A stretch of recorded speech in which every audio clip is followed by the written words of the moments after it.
అమ్మా రామలక్ష్మి, నీవు మహర్షి వాక్కులని సరిగా అర్థం చేసుకోలేదు. అదేవిధంగా శంకరాచార్యులు వారు చెప్పిన విషయాన్ని కూడా అవగాహనకి వచ్చినట్లు లేదు. ఒక విషయాన్ని నువ్వు బాగా గుర్తుపెట్టుకో తల్లి. నీవు దేహాత్మబుద్ధితో వ్యక్తిగా అనుకున్నంత కాలము ఈ దేహానికి నీకు ఇతరులు కనపడతారు, జగత్తు కనపడుతుంది, సంసారము కనపడుతుంది, భేదాలు కనపడతాయి, సృష్టి కనపడుతుంది, జనన మరణాలు కూడా కనపడతాయి. ఓకే, అయితే వ్యక్తిగత ఆత్మ అనుభవాలు అంటూ ఏది ఉండదు. నీవు ఇంద్రియాలతో జగత్తుని, సంసారాన్ని, మంచిని, చెడుని చూచినట్లు నీ సహజత్వము, అహంస్మరణని నీవు చూడలేవు తల్లి. ఆ విధంగా ఆత్మజ్ఞానము తెలుసుకునేది కాదు, తెలియబడేది కాదు ఈ జీవుడికి. ఎందుకని? జీవుడే ఒక ఊహా వస్తువు, ఇది ఒక ఆభాస కాంతి. ఇక్కడ ఈ ద్వైత జ్ఞానం అంతా అజ్ఞానమేను అని గుర్తించు. అసలు ఈ ద్వైత స్థితికి, ఆత్మస్థితికి ఎట్టి సంబంధము గాని, రాకపోకలు గాని ఉండవమ్మా. అదే విషయాన్ని రమణ మహర్షులు వారు కూడా సుస్పష్టం చేశారు. ఈ జగత్తుకి, అటు ఆత్మకి ఏ ఋషి చేతను వారధి నిర్మించబడలేదు, రాకపోకలు లేవు. అంటే దాని అర్థం ఏంటి? వ్యక్తిత్వం అనేదే అసలు తల ఎత్తలేదు. దాంతోపాటు జీవుడు, జగత్తు, ఈశ్వర భావనలు ఒకేసారి ఉద్భవిస్తున్నాయి, ఒకేసారి అంతరించిపోతున్నాయి. ఇంకో రహస్యం ఏమిటి అంటే, ఆత్మజ్ఞాన ప్రకాశంలో, స్వరూప జ్ఞాన ప్రకాశంలో అనుగ్రహము చేత, జ్ఞాన వృత్తి చేత ఆత్మ తనకు తానుగా తన ఉనికిని ప్రకాశించుకున్న స్థితిని మనం సెల్ఫ్ రియలైజేషన్ అంటాం. ఇంకో రహస్యం ఏమిటి అంటే, ఇందాక చెప్పినట్లు వ్యక్తిగత రియలైజేషన్ ఉండదమ్మా. ఇక్కడ దేహాత్మబుద్ధి కలిగిన, కర్తృత్వము కలిగిన ఒక మాయా జీవుడు లేడసలు, ఉద్భవించలేదు, చిచ్చడ గ్రంథే జనించలేదు. అందుకని ఏమంటున్నారు? ఆది నుంచి ఈ అహంకారము తృణీకరించబడింది లేదు. ఏ విధంగా అయితే సర్పరజ్జు భయభ్రాంతిలో పావు ఒక భ్రాంతి, ఇక్కడ జీవుడు కూడా ఒక భ్రాంతి. నీవు విచారం చేసినప్పుడు పావుందేమో చూడబోతే, ఎక్కడైతే పావుందో భయపడ్డావో అక్కడ నీకు తాడు కనిపించింది.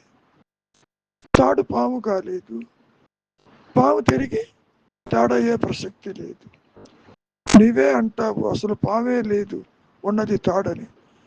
అదే విషయం శంకరులు, మహర్షులు చెప్పుకొచ్చారు. ఉన్నది ఎరుక, లేనిది జీవుడు, జగత్తు, ఈశ్వరుడు, జనన మరణాలు, అవస్థాత్రయములు అంటూ చెప్పుకొచ్చారు. కాబట్టి నీవిక్కడ ఏమని అడుగుతున్నావు? మహర్షులు వారు దేహంతో ఎందుకున్నారు అంతసేపు అని? 1950 దాకా ఉన్నారు కదా. తన చేతిలో ఈ దేహం పుట్టుక మరణము ఉంటదమ్మా. ఏ పని మీదనైతే దేహం వచ్చిందో అది జరిగి తీరుతుంది. ప్రతి ఒక్కరికి ఈ మాయలో పిడికడ ప్రారంభంతో వస్తారమ్మా. ఎప్పుడు ఏది జరగవలసి ఉండదో అది జరిగి తీరుతుంది. వద్దంటే ఆగదు, కావాలంటే రాదు. నీ ఇష్ట అయిష్టాలతోటి నీ ప్రారంభ కర్మ ఉండదని నీవు గ్రహించు. అంతేకాదు, ఇక్కడ మహర్షులు వారు ఎందుకు అంతకాలం ఉన్నారంటారు? తాను చెప్పాడా తాను దేహమని, తానున్నాడని? లేదు కదా.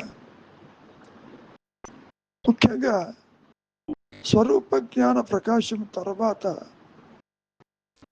దేహం ఉన్నా లేనట్లే. ఎందుకని? దేహత్వబుద్ధి అనే గ్రంథి తెగిపోయి ఉంటుందబ్బా. ఆత్మ ప్రకాశము కాకముందు నేను, నాది, నా సంసారము, నా తల్లి, నా తల్లిదండ్రులు, ఆస్తి, బంధాలు ఉంటాయి తల్లి. ఎప్పుడైతే నీ సహజత్వము అనుగ్రహము చేత అది ప్రకాశించిన స్థితిలో సృష్టి ఉండదు. ఆ తరువాత ఇందాక చెప్పినట్లు ఈ దేహానికి ఒక ప్రారంభం ఉందిగా. 1950 దాకా దేహం ఉంది, అక్కర్లేదు. ముందుగానే వెళ్ళిపోవాలంటే అది కుదరదు. ఏ పని మీదైతే దేహం వచ్చిందో అది జరిగి తీరుతుంది. నీవు దేహం కాదు, దేహివి. దేహము కలిగినంత మాత్రాన నీవు దేహం ఎట్లా అవుతావు? కావు కదా. పైగా మహర్షులు వారు ఏమి సాధించారు, ఏమి తెలుసుకున్నారు అని కూడా అడుగుతున్నావు. ఈ ప్రశ్నని కూడా మహర్షుల వారిని అడగటం జరిగింది. ఏది తెలుసుకోవాలో అది తెలుసుకున్నారు అన్నారు. అంటే దాని అర్థం ఏమిటి? వ్యక్తిగతంగా తెలుసుకునేది కాదమ్మా. ఇక్కడ ఒక ఐడెంటిటీ క్రైసిస్ ఏర్పడింది. నీకు తెలిసినా తెలియకపోయినా నేను అంటే ఆత్మ, నేను అంటే ఎరుక, నేను అంటే జ్ఞానము, నేను అన్న అహంస్ఫురణ అది ఒక్క తురీయంలో ఉంటుంది. అవస్థాత్రయములలో ఉండదమ్మా. ఈ జాగ్రత్త స్వప్న సుషుప్తులలో నీకు తెలియదు. అసలు చిచ్చడ గ్రంథి అంటూ శంకరులు చెప్పినటువంటి ఈ అహంకారము తల ఎత్తలేదు, కానీ అది ఉన్నట్టుగా కనపడుతుంది. సర్వకర్మలు ఆచరిస్తున్నట్టు కనపడుతుంది. తానే ఈ భారాన్ని మోస్తున్నట్టు, కష్టసుఖాలు అనుభవిస్తున్నట్టు అది అనుకుంటుంది. నిజానికి ఈ మాయా నేను, ఈ జీవాత్మ భావన ఒక పనిముట్టు. ఆ ఉच्चతర శక్తి చేతిలో ఇది ఉంటుంది. దీనంతటి ఏది చెయ్యలేదు. కారణం ఈ అహంకారం అనేది జడచేతనముల కలయికని ఆదిశంకరులు చెప్పారు. అంటే కలిసినట్టుగా ఉంటుంది, కలవదు. ఇప్పుడు కూడా ఈ దేహము నాది, సంసారము నాది, జగత్తు నాది, ఇల్లు నాది అని అంటున్నావు కదా. ఎప్పుడైనా దేహంతో కలిసావా? నీ ఆస్తిపాస్తులతో కలిసావా? నాది అంటున్నావంటే నీవు ఈ దేహానికి విడిగా ఉన్నట్టేగా. దేహివి. దేహము కలిగినంత మాత్రాన నీవు అది ఎట్లా అవుతావు? కాదు కదా. ఇది బాగా గుర్తుపెట్టుకో. వ్యక్తిగత ఆత్మ అనుభవాలు ఉండవు, ఉండవు, ఉండవు. పైగా ఏం సాధించారంటున్నావు? సాధించటానికి కొత్తగా ఆత్మజ్ఞానం వచ్చేటట్లయితే అది కూడా మానసిక పరిధిలో చెప్పుకోవచ్చు, నేను సాధించానని. ఈ నేనుకే ఉనికి లేదు, వ్యక్తిత్వానికి ఉనికి లేదు, కర్తృత్వానికి ఉనికి లేదు, సాధన లేదు, సాధించేది కాదు. ఆత్మజ్ఞానము మానసిక పరిధిలో ఉండదమ్మా. ఒకటే నేను ఉంటుంది, రెండు నేనులు ఉండవు. ఆత్మ నేనుగా ఒకటి, దేహాత్మ బుద్ధితో మరొకటి అంట్లు ఉండదు. నీకు తాడే పాముగా కనపడింది తప్ప పాము వేరు తాడు వేరు కాదు. ముచ్చపు చెప్పే వెండిగా గోచరించింది. ఏనాడైనా ముచ్చపు చెప్ప వెండి అయిందా? అసలు వెండికి ముచ్చపు చెప్పకి సంబంధం లేదు. కాబట్టి భ్రమజనితమైన ఈ మాయా నేనుకి అహంస్ఫురణగా ఉన్న ఆత్మకి ఎట్టి రాకపోకలు గాని సంబంధం గాని ఉండదు. అందుకే మహర్షి ఏమంటున్నారు, ఇది ఆధారమే గాని భిన్నము. దేహాత్మ బుద్ధికి, జనన మరణాలకి, ఈ సృష్టికి ఆధారము అహంస్ఫురణ. తీరా అహంస్ఫురణలో జీవుడెక్కడ, జగత్తెక్కడ, ఈశ్వరుడెక్కడ, ఏది ఉండదమ్మా. కాబట్టి వ్యక్తిగతంగా మహర్షి ఏది తెలుసుకోలేదు. దేహం ఉన్నా లేకపోయినా వారికి దానితో సంబంధం లేదు. 1949లో వారికి చేతికి క్యాన్సర్ వచ్చింది. ఉంటే ఉందిలే ఒక మూలంటూ ఉన్నారే తప్ప చికిత్స చెయ్యాలని, బతకాలని, దేహం లేకపోతే నేను ఉండనని అనుకోలేదు. అనుకునేవాడే లేడక్కడ. అయినప్పటికీ దగ్గర ఉన్నటువంటి వారు ఈయనకి బలవంతాన ఆపరేషన్ చేశారు. ఎనస్థీషియా ఇవ్వబోతే, ఎనస్థీషియా ఎందుకు, మరి మీరు కానివ్వండి అంటూ సూచించారు. అట్లా 1-2 సార్లు చేతికి ఆపరేషన్ చేసి కట్టుకట్టారు. ఏది ఏమైనా 1950 దాకా ఆ దేహం కర్మవశాన నిలిచి ఉన్నది. ఒక విషయాన్ని బాగా గుర్తుపెట్టుకో, స్వరూప జ్ఞాన ప్రకాశంతో ఈ దేహము అంతరించిపోదు. దానికి ఎక్స్పైరీ డేట్ ఉంది, జననము మరణం అనేటువంటిది. అవునా కాదా? మరణించిన తర్వాత ఏదో వస్తుందని అనుకోబాకు.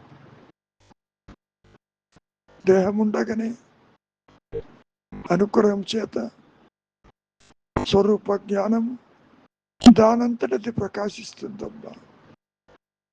నీలో మార్పు తీసుకొస్తుంది, నీలో వైరాగ్యాన్ని చేరుస్తుంది, నిన్ను అంతర్ముఖం చేస్తుంది. నీలో పలు రకాలుగా మార్పు తీసుకొచ్చి నిన్ను నష్టపరిచి అది ప్రకాశిస్తుంది. నా అనుభవం కూడా అదే తల్లి. వ్యక్తిత్వాన్ని అట్టిపెట్టి, సృష్టిని అట్టిపెట్టి ఆత్మ ప్రకాశించదు తల్లి. అదే ఇందాక చెప్పింది కూడా. ఆత్మ ప్రకాశంలో సృష్టి ఉండదు. సృష్టిని చూస్తున్నప్పుడు మూలము ఈ వ్యక్తిత్వము తెలుసుకోలేదు, అది దాని పరిధిలో ఉండదు. లేనిది లేనట్టు, ఉన్నది ఉన్నట్టు ఒక్క ఆత్మ ప్రకాశంతోనే జరుగుతుంది.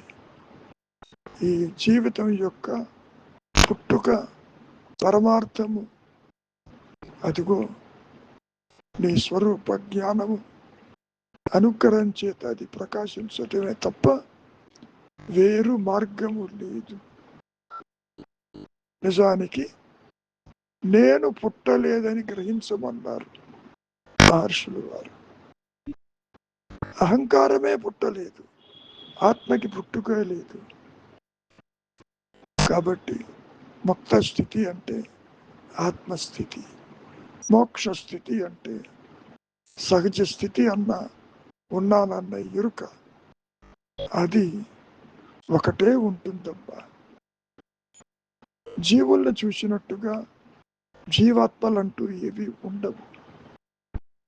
కృష్ణ పరమాత్మ గీతలో కూడా అర్జున, నువ్వు నేను పుట్టలేదు, రాజలోకాలు లేవు అని సుస్పష్టం చేశారు. మరొక సందర్భంలో కొన్ని వేల కోట్ల జన్మలెత్తాము, నీకు తెలియదు నాకు తెలిసినట్టు ఆ సందర్భాన్ని బట్టి చెప్పటం జరిగింది. ఎన్ని రకాలుగా నీవు చూచినప్పటికీ వ్యక్తిగత ఆత్మ అనుభవం ఉండదు ఉండదు ఉండదు. కారణం, ఈ వ్యక్తిత్వం అనేది ఊహాజనితం. It is a phantom. ఇది ఒక పిశాచం అన్నారు రమణ మహర్షులు వారు. లేనిది ఉన్నట్టు, ఉన్నది లేనట్లు దీని అనుభవంలో ఉంటుంది. ఎంతసేపటికి ఇంద్రియముల యొక్క ప్రభావం చేత ఈ మాయా జీవుడు బానిసై కూర్చుని పునరభిమరణం పునరభిచరణం దేహాలను మార్చుకుంటూ సంచరిస్తూ ఉంటాడు ఈ మాయలో. అర్థమైందిగా? కాబట్టి విచారించి, ఎవరు ఎవరికి ఏమీ కారు. ఆలోచనే నిన్ను బంధిస్తుంది తల్లి. ఆలోచన రహితమే ముక్త స్థితి, అది ఆత్మస్థితి. ఒక్క అనుగ్రహము చేతనే అది ప్రకాశిస్తుంది. అందుకనే కృష్ణ పరమాత్మ ద్వాపరయుగంలో కూడా ఇదే విషయాన్ని చెప్పారు. 1000 మందిలో ఏ ఒక్కడే నన్ను చేరగలడు అని. చేరటం అంటే ఆత్మగా ఉండగలడని. నోయింగ్ అన్నా, బీయింగ్ అన్నా, ఎక్స్పీరియన్సింగ్ అన్నా, ఈ మాటలన్నీ కూడా ఆత్మస్థితిని సూచిస్తుంది తల్లి. ఎప్పుడైతే నీకు అన్యత్వము తల ఎత్తదో అక్కడ ఆత్మే ఉంటుంది. ఆలోచన తల ఎత్తదో ఆత్మే ఉంటుంది. నీవు పరోక్ష జ్ఞానంతో దేహాన్ని జగత్తుని గుర్తిస్తున్నావు. ఈ గుర్తింపుకి ఫుల్ స్టాప్ పడుతుంది. ఒకటే నేను ఉంటుంది కాబట్టి అది దేనిని చూడకపోతే తన్ను తాను తెలుసుకుంటుంది అనుగ్రహం చేత అని మనం మాయలో చెప్పుకుంటాం. మంచిది. మౌనమే శరణ్యం.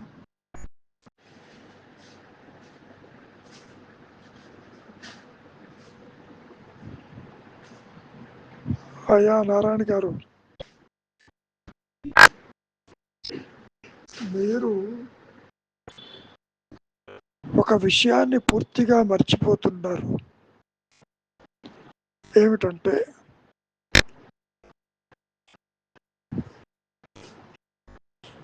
నేను డాక్టర్ని అంటున్నారు. నేను అంటే మీ ఉద్దేశం ఏమిటి? దేహమా? కదా. దేహము నాది అంటున్నారు, నేను డాక్టర్ని అంటున్నారు. బాగానే ఉంది. 24 గంటల్లో మీరు 3 దేహాలను మారుస్తున్నారు. అంటే స్థూల దేహంతో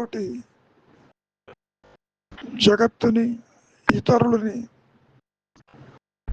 పేషెంట్లని, ట్రీట్మెంట్ని చూస్తున్నారు. ఓకే. సూక్ష్మదేహంతో అంటే మనస్సుతోటి స్వప్న జగత్తులో కలలు గంటూ మీలో ఉన్నదే అక్కడ ప్రొజెక్ట్ చేసుకుంటూ సుఖదుఖాలని అనుభవిస్తూ తిరిగి కాసేపు కారణదేహంతో నిద్రించి మళ్ళీ మేల్కొని ఈ జాగ్రత్త అవస్థకి స్థూల దేహం దగ్గరికి వస్తున్నారు. Is it not? అంటే with in 24 hours you are changing 3 bodies and experiencing 3 different states. ఈ వేక్ఫుల్ స్టేట్లో మీరు అన్నట్టు if there is an injury to the hand, you are feeling it. Okay. But same feeling when you dream or in deep sleep, it is not to be felt. Is it not? మీకు ఎంతో injury ఉన్నప్పటికీ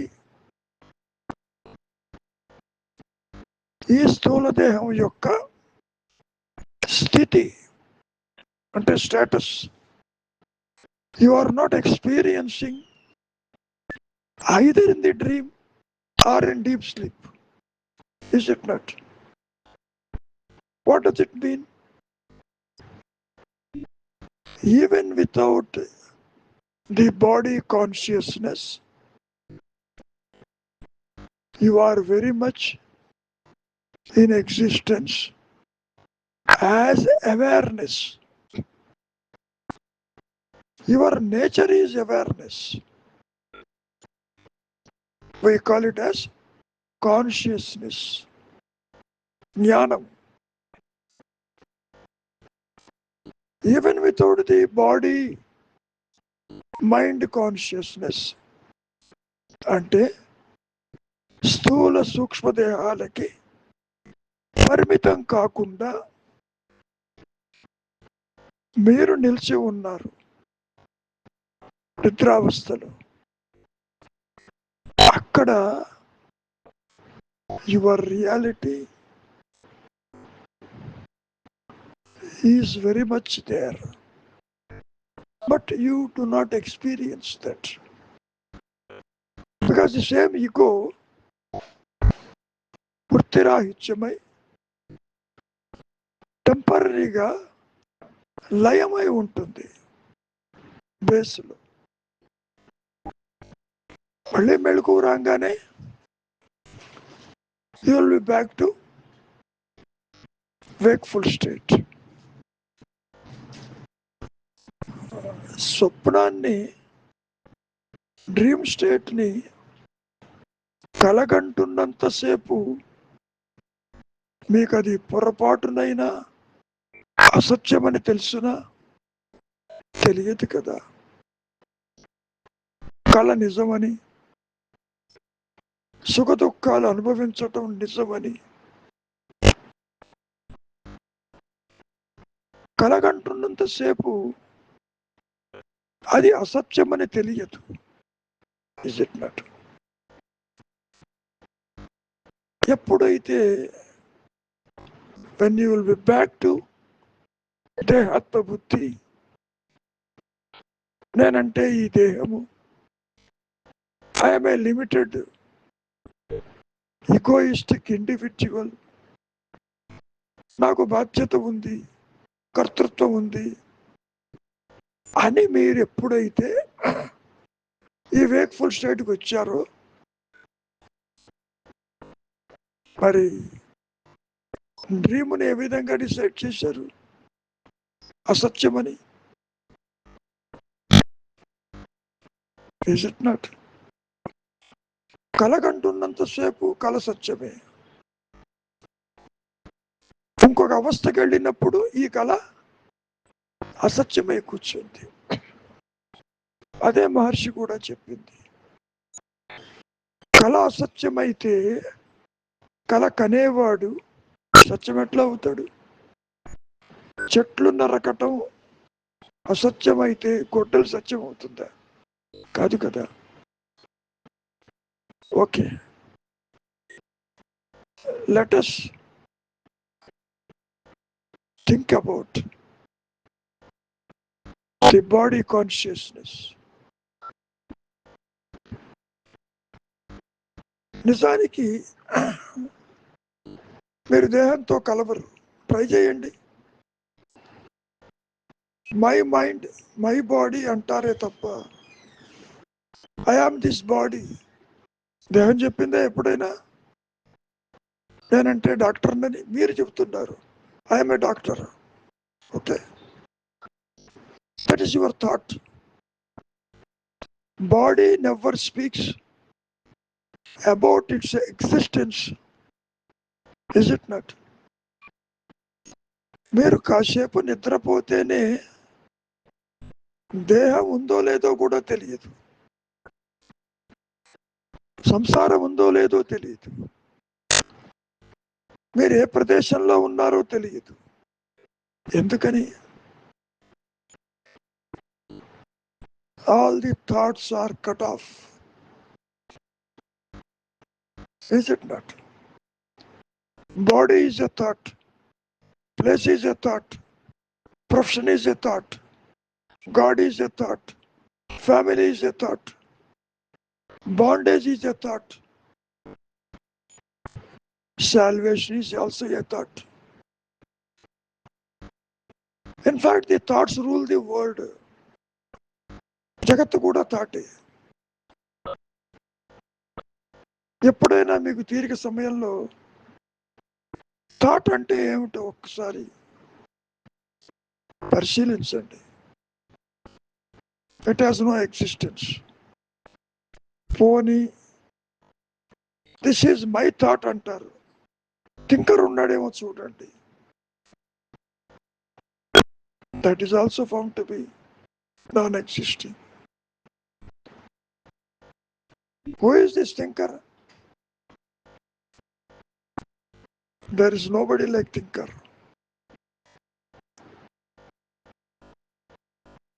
Then what is there?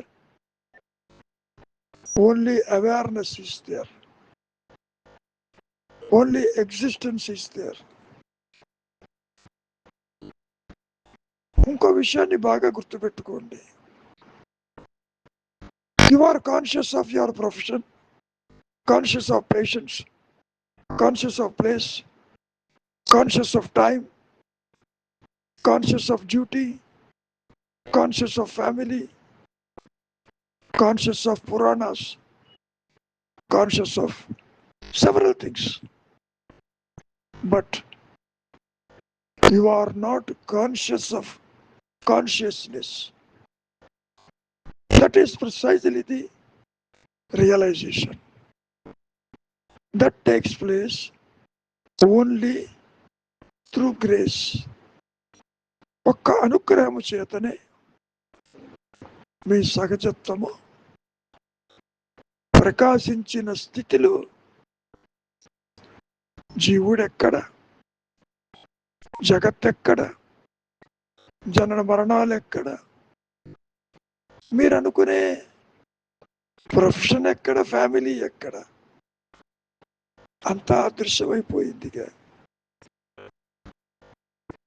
కాబట్టి ఇవన్నీ కూడా they are mere thoughts. ఎప్పుడైనా పొరపాటునైనా place చెప్పిందా?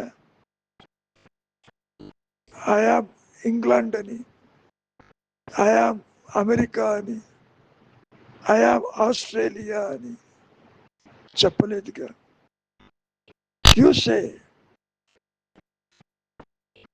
I am in this place. No, you are not in UK. UK is in you. UK is a thought.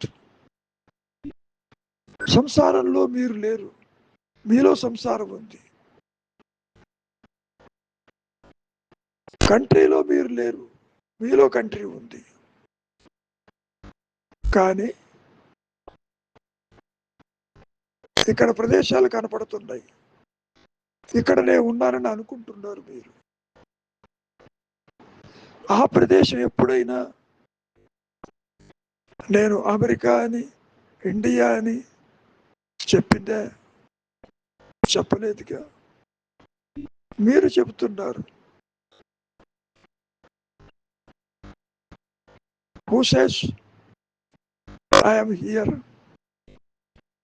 found to be non-existing? ఒకవైపు places చెప్పవు, అవి ఉన్నట్టు. దేహమా చెప్పలేదు, అది ఉన్నట్టు. సంసారము చెప్పలేదు, అది ఉన్నట్టు.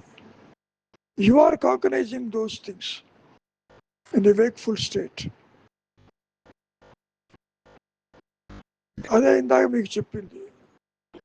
When you are conscious of body only, the injury you are identifying. When you are not conscious of the body, where is the injury? So injury is a thought. ఇందాక మీకు చెప్పినట్లు కలగంటున్నప్పుడు కళా సత్యమని తెలియదు. జాగ్రత్త అవస్థకు వచ్చి ఈ మనస్సుతో ఆ కళని గుర్తు చేసుకున్నప్పుడు అసత్యమని తేలిపోయింది. Is it not? అదే విధంగా మీరు మీ సహజత్వంలో, అంటే తురీయంలో ఎరుకగా అనుగ్రహం చేత అది ప్రకాశించిన స్థితిలో జీవుడు, జగత్తు, ఈశ్వర భావనలు పూర్తిగా అదృశ్యమైపోతాయి. నాయన, ఇది నా అనుభవం. ఉండదు. అక్కడి నుంచి తిరిగి దేహానికి ఒక ఎక్స్పైరీ డేట్ ఉంది. దాన్నే మనం బర్త్ అండ్ డెత్ అంటాం. రమణ మహర్షి 1950 దాకా ఉన్నాడు. ఆల్దో హీ రియలైజ్డ్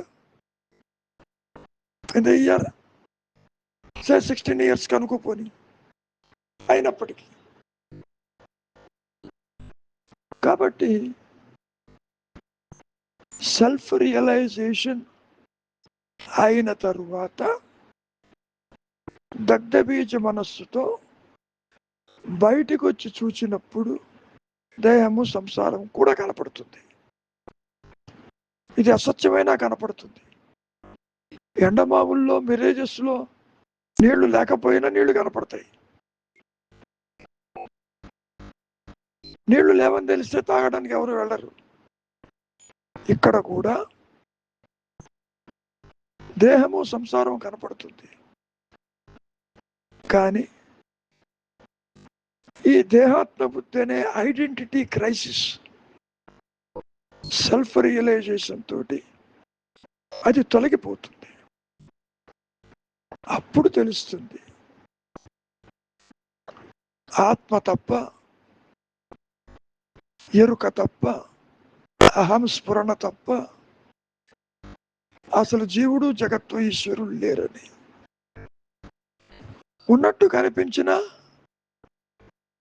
వాళ్ళకి ఉనికి లేదని. స్వప్నం ఎలాగైతే మీరు అసత్యమని కొట్టిపారేశారు ఆదిశంకరులు, రమణ మహర్షులు, జాగ్రత్తావస్థ కూడా స్వప్నతుల్యమే, అసత్యమే. ఇందులో అణుమాత్రము సత్యము దాగి ఉండలేదు. అది ఒక్క స్వరూప జ్ఞానంతోనే మీకు తెలుస్తుంది తప్ప కళా సత్యమని తెలిసినట్లుగా తెలియదు. తిరిగి మళ్ళీ ఇక్కడికి రావాలి. కలకంటున్నంతసేపు కళ సత్యంగానే ఉంటుంది. జాగ్రత్త అవస్థ కూడా సత్యంగా ఉంటుంది. నిద్రావస్థలో ఏముందో తెలియదు, కానీ నిద్రలో మీ సహజత్వం ఉంటుంది. ఈ జాగ్రత్త స్వప్నంలో అసత్యం ఉంటుంది. అసత్యం అంటే మాయ, భ్రమ. ఇది సత్యము కాదు. మనస్సు కల్పించుకున్నటువంటి భావనలు మాత్రం కనపడతాయి ఇక్కడ. మీరు ఇంజరీ అన్నారు ఇందాక. ఈ ఇంజరీ మానసికమైన, శారీరకమైన, మరి నిద్రలో, డీప్ స్లీప్లో who is identifying these things? లేదు కదా. ఇవాళ డాక్టర్ కోమాలకు పేషెంట్ వెళ్ళిపోతాడు, వాడికి ఏమైనా తెలుస్తుందా? తెలియదు కదా. నిద్ర is a temporary death, death is a permanent sleep. కాబట్టి ఈ జాగ్రత్తావస్థలో మీరు మేలుకోగలిగితే, నిద్రను తీసుకురాగలిగితే, నిజమైన మెళుకువ జాగ్రత్తావస్థలోనే మీరు తెలుసుకుంటారు ఇది అసత్యమని. ఏ అవస్థగా అవస్థ మ్యూచువల్లీ ఎక్స్క్లూజివ్, దేనికదే ఉంటుంది. కానీ మీ సహజత్వము నిద్రలో ఉంటుంది, మీకు తెలియకుండా ఉంటుంది. అదే మహర్షి చెప్పింది, జాగ్రత్త సుషుప్తిని తీసుకురా అని. ఎలా తీసుకొస్తారు? అహంకారము తల ఎత్తాలి, ఆలోచన లేకుండా నిశ్చలంగా ఉండండి. You make your mind divide of a thought, then you see what remains. Only with grace you will come to know that I am is the reality. అది జ్ఞానవృత్తి చేత నేను ఉన్నానన్న ఎరుక మాత్రమే ఉంటుంది. దాన్నే conscious of consciousness. It is a center without any circumference. It's an expanded consciousness, an unlimited blissful state of your reality. అక్కడ పొరపాటును కూడా మీ దేహము, మీ ప్రొఫెషను, మీ ప్లేసులు, సంసారము ఏ ఒక్కటి కూడా ప్రకాశించదు. కారణం అవి నిజంగా లేవు కాబట్టి, అవన్నీ ఆలోచనలు కాబట్టి. ఆలోచన లేని మనస్సు ఆత్మగానే ఉంటుంది నాయన. నీకు బాండేజ్ ఎక్కడో ఉండదు. Your thought is a bondage. Thought free is a మోక్షము లేదా realization or free from bondage. It is so simple. Okay?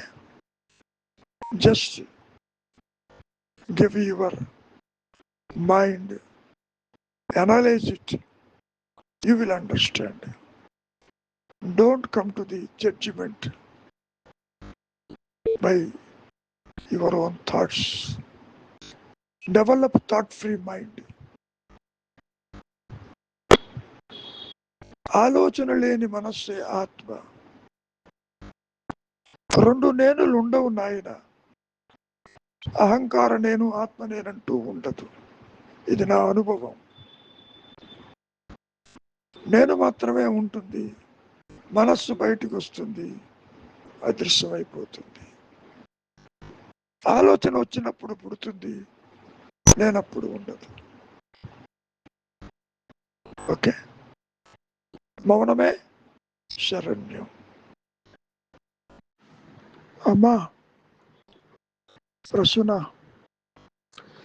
మహర్షి మాటలని నీవు సరిగా అర్థం చేసుకోబట్టి ఇటువంటి అనుమానాలు వస్తూ ఉంటాయి, అది సహజం. ఇక్కడ ఏమంటున్నావు? One cannot reach it without effort అంటున్నావు. ఇక్కడ రీచ్ అనే పదం వ్యక్తిత్వంతో ఆత్మని చేరటం కాదమ్మా. నీవు ఇప్పటికీ తెలిసినా తెలియకపోయినా నీవు ఆత్మవే, ఎరుకవే. మరి రీచ్ అని ఎందుకు అంటున్నారు? ఇప్పుడు ఉన్న బంధాలు, ఆలోచనలు, అరిషడ్ వర్గాలు, వీటిని వదులుకోవటమే నీవు పెట్టవలసిన ఎఫర్ట్. మొట్టమొదటిసారిగా దేహం మీద అభిమానం ఉంది. దేహం యొక్క అభిమానాన్ని వదులుకోవటమే ఎఫర్ట్. నీవు దేహం కాదు. దేహం కాకపోతే నువ్వు ఎవరివి? విచారించు. ఇక్కడ ఎఫర్ట్ అనేది స్వరూప జ్ఞానానికి కాదమ్మా, అది అయత్ర సిద్ధము. నీకు తెలిసినా తెలియకపోయినా అహం స్ఫురణ, నేను ఉన్నాను అనే ఎరుక ఒక్క అనుగ్రహము చేతనే అది ప్రకాశిస్తుంది, నాట్ బై యువర్ ఎఫర్ట్. అంతవరకు దేనికి? మహర్షి ఏం ఎఫర్ట్ చేశాడని చెప్పి ఆత్మ ప్రకాశించింది? ఆలోచించు, విచారించమన్నాడు అంతవరకు. ఇక్కడ ఇంకో మాట ఏమిటి? ఏమంటున్నావో తెలుసా అమ్మా? ఇక్కడ the effort is deliberate meditation is required. ఇక్కడ మెడిటేషన్ అంటున్నావు, డెలిబరేట్ అంటున్నావు. నీ ఉద్దేశంలో మెడిటేషన్ అంటే ఏంటమ్మా? మెడిటేషన్ నీ స్వరూపం అమ్మా. ధ్యానము నీ సహజత్వము. నీవు చేసే త్రిపుటి, నీవు చేసే యంత్ర తంత్ర మంత్ర జపాలు, అది మెడిటేషన్ కాదమ్మా. ఇది to the expulsion of other thoughts, you are holding a thought, అంతవరకే. Meditator, meditation, object of meditation అనేది ఈ మాయలో దేహాత్మ బుద్ధితో నీకు అనవసరమైన ఆలోచనలు రాకుండా ఒక ఆలోచన పట్టుకోవటం నీవు మెడిటేషన్ అంటున్నావు. ద్వైత దృష్టితో చూస్తే అది ధ్యానమే. కానీ ధ్యానం చేసేది ఎవరమ్మా? చేసేవాడు ఒకడు ఉండాలిగా. వాడు నిజంగా ఉంటే మెడిటేషన్ చేసుకోవచ్చు. లేనివాడు మెడిటేషన్ ఏం చేస్తాడు? అందుకే నేనెవరన్న విచారంలో అహంకారమే లేకుండా పోయి అనుగ్రహము చేత ఆత్మ మాత్రమే ప్రకాశిస్తుందమ్మా. అది నీ చేతుల్లో లేదు. టు రీచ్ ఆత్మ అనేది సరి అయింది కాదు. నీవు ఇంట్లోనే ఉంటూ నేను ఇంట్లోకి ఎలా వెళ్ళాలనంటే ఏం చెబుతాడు మహర్షి? తిరువణ్ణామలై వచ్చారు, తిరువణ్ణామలకి దారి ఏదంటే ఏం చెబుతాడు? నీవే అదై ఉన్నావు. There is no question of reaching or acquiring అనేది ఉండదమ్మా. ఇది నా అనుభవం. మహర్షి మాటలను సరిగా నీవు అర్థం చేసుకోలేని కారణం చేత ఇటువంటి అనుమానాలు నీకు వస్తూ ఉంటాయి. Meditation is needed to attain realization అంటున్నావు. రియలైజేషన్ జీవుడికి కాదు, వ్యక్తిగత ఆత్మ అనుభవం ఉండదు. మరొక్కసారి చెబుతున్నాను వినమ్మా. The realization is for the self, by the self, to itself and not to jiva. జీవుడు అనేవాడు ఆది నుంచి తృణీకరించబడింది లేడు. పాము ఎన్నడైనా ఒక తాడుందని గుర్తించగలదా? పామే లేదంటావు, తాడు పాము కాలేదంటావు. అదేవిధంగా పాము తిరిగి తాడయ్యే ప్రసక్తి ఉందా? Out of question. కాబట్టి నీ ప్రశ్న meditation is needed to attain realization అనుకుంటున్నావు. Where is the question of attaining? ఇప్పుడు లేకపోతే కొత్తగా వచ్చేదైతే అనుకోవచ్చు. నీవు పుట్టక ముందు అహంకారము తల ఎత్తక ముందు ఉన్నదే ఎరుక, పెరుగుతున్నప్పుడు ఉన్నదే ఎరుక, దేహం రాలిపోయిన తర్వాత కూడా ఉన్నదే ఎరుక. ఉన్నదానికి ఎఫర్ట్ ఏమిటమ్మా? అందుకే మహర్షి అన్నారు, ఇట్ ఈస్ ఎఫర్ట్లెస్. నీ ఆలోచనలు, నీ effort is an obstruction for realization అన్నారు. ఇది గుర్తుపెట్టుకో బాగా. సరే, ఎఫర్ట్ ఉందంటూ మొదలుపెట్టావు కాబట్టి ఎవరు చేయాలి ఎఫర్ట్ అని అడుగుతున్నావు. ఇప్పుడు mind should try to lose it self deliberately అన్నావు. దానికి పుట్టుక, దాని మరణము దాని చేతుల్లో లేదమ్మా. దానంతటిది నష్టమవుతుందా? లేనిది ఎలా నష్టమవుతుంది? సర్పరసు భయభ్రాంతిలో పావు నష్టమవుతుందా? లేదు కదా. ఇది తాడు అని తెలిసిన తర్వాతనే అది పోయింది, అవునా కదా. ఇక్కడ కూడా అనుగ్రహం చేత స్వరూప జ్ఞానం ప్రకాశించినటువంటి స్థితి తరువాతనే సృష్టి ఉండదు, జీవుడు ఉండడు, జగత్తు ఉండదు, నీవు అనుకునే త్రిపుటి ఉండదు. అసలు జీవుడు, జగత్తు, ఈశ్వర భావనలు అదృశ్యమైపోతాయి. ఎందుకని? అవి లేవు కాబట్టి. నీకు దేహాత్మ బుద్ధి, పరిమితత్వము, కర్తృత్వము, భౌతత్వాలు కలిగిన మాట వాస్తవమే. విచారిస్తే అటువంటిదేది లేదు అక్కడ. పాము భయం కలిగిన మాట వాస్తవం. తాడును తాడుగా కాక పాము భయంతో ఉన్నావు కాబట్టి తాడు ఉన్నా నీకు లేనట్లే. ఆ వెలుతురు పడ్డప్పుడు తాడే ఉన్నది, పాము లేదన్నావు. ఇక్కడ కూడా అనుగ్రహము చేత ఆత్మ దానంతటది, నీ ప్రయత్నంతో సంబంధం లేదమ్మా. నువ్వు ప్రయత్నము చెయ్యలేవు. పాము ఎంత ప్రయత్నం చేసినా తాడవుతుందే అది. ఆలోచించు. నువ్వే అంటావు పావే లేదు, ఉన్నదే తాడని. అదే మహర్షి శంకరులు చెబుతున్నారు, ఉన్నదే ఎరుక, లేనిది జీవుడు. మరి ఎఫర్ట్ అంటే ఏమిటి? Withdrawing from the worldly attachments is an effort. కోరికల నుంచి వైరాగ్యం రావటానికి ఎఫర్ట్. నీవు దేహం అవునా కాదో చూడు. దేహం లేకపోతే నువ్వు ఉన్నావుగా, ఎలా ఉన్నావు అనేది ఎఫర్ట్. ఓకే. కనుక మహర్షి వాక్కులని అర్థం చేసుకోవాలి అంటే మహర్షిగా మారటం తప్ప వేరు మార్గం ఉండదమ్మా. సాధన లేదు, సాధన చేసేవాడు లేడు, సాధించేది కాదు అని ఎన్నిసార్లు చెప్పుకున్నా యువర్ ఎఫర్ట్ ఈజ్ నీడెడ్ అంటే ఉద్దేశ్యం ఏంటి? నువ్వు మాటి మాటికి ప్రపంచంలోకి పోతున్నావు, ఇంద్రియాల వెంట పరిగెడుతున్నావు, నాది నాది నాది అంటూ. మరి బంధంలో కూరుకుపోయినావుగా. నువ్వు బంధం నుంచి ఎలా బయటకు వస్తావు? విచారించు. Make an effort to come out of it. ఇది అసత్యమని గుర్తించు.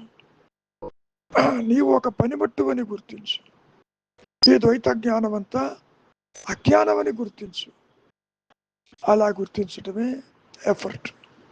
అంతేగాని ఆత్మని ప్రకాశింప చెయ్యటానికి కాదు, కాదు, కాదు. మౌనమే శరణ్యం.